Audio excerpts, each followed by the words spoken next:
Hello friends, मैं राहुल शर्मा अपने YouTube channel पर लेके आए हैं 10th क्लास के पूरा सिलेबस कवर करवाने की मुहिम हमने चलाई है।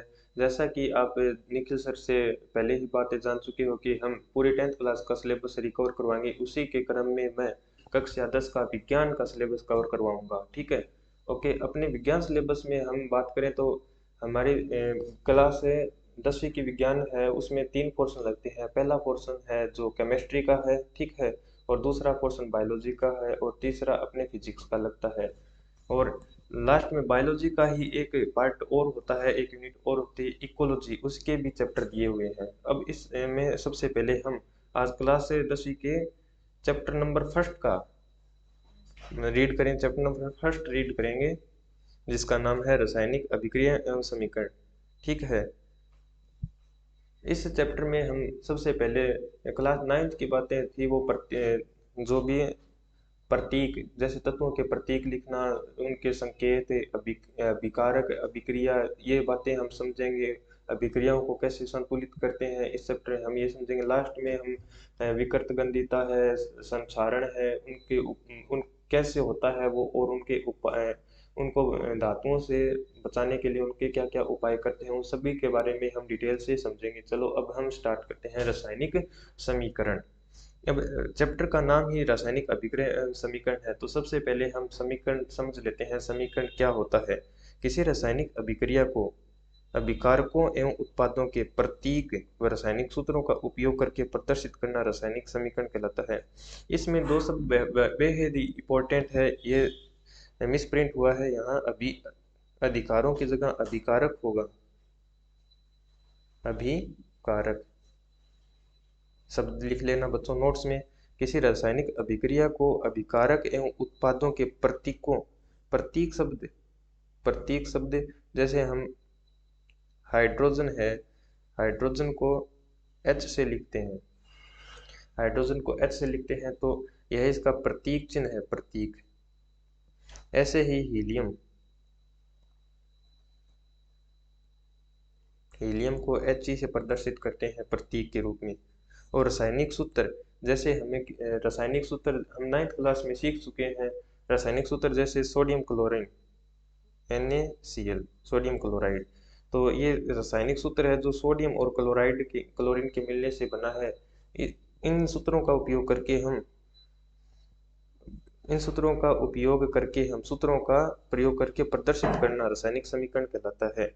जैसे मैंने एक एग्जाम्पल के तौर पर लिया है कि ZnO zinc oxide plus H2SO4 यानी कि हाइड्रोजन सल्फेट की अभिक्रिया करवाने पर जिंक सल्फेट और जल प्राप्त होता है।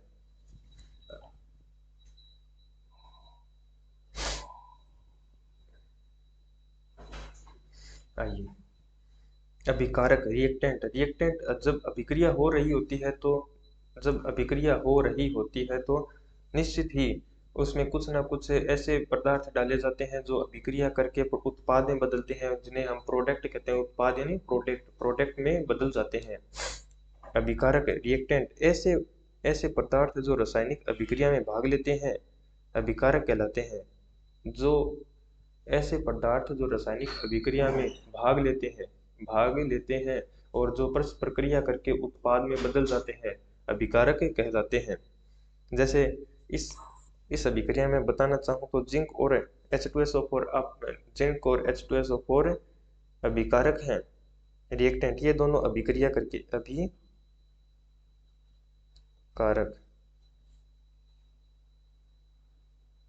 ये दोनों परस्पर अभिक्रिया करके जिंक सल्फेट और हाइड्रोजन का निर्माण कर रहे हैं। ये उत्पाद है,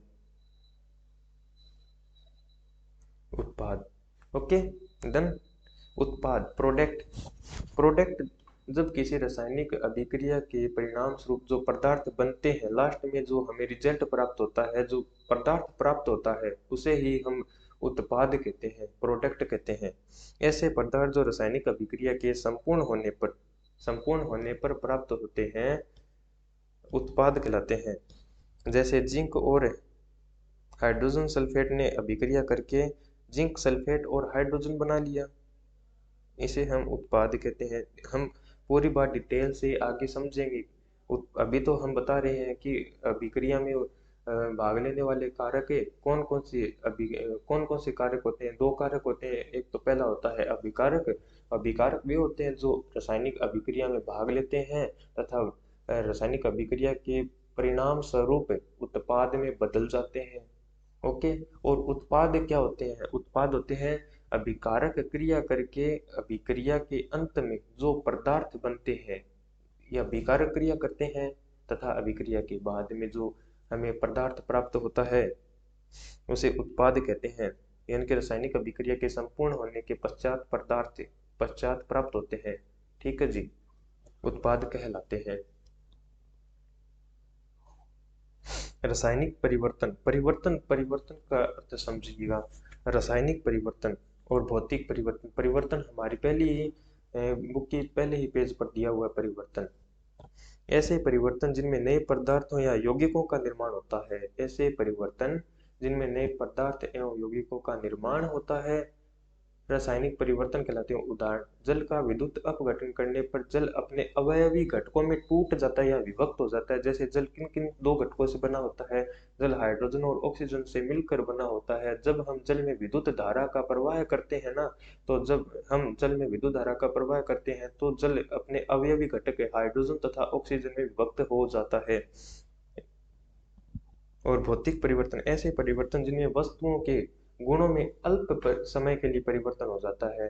जैसे कि जब हम जल को 100 डिग्री सेल्सियस पर उबालते हैं, जल को 100 डिग्री सेल्सियस पर उबालते हैं तो जल भाप में बदल जाता है।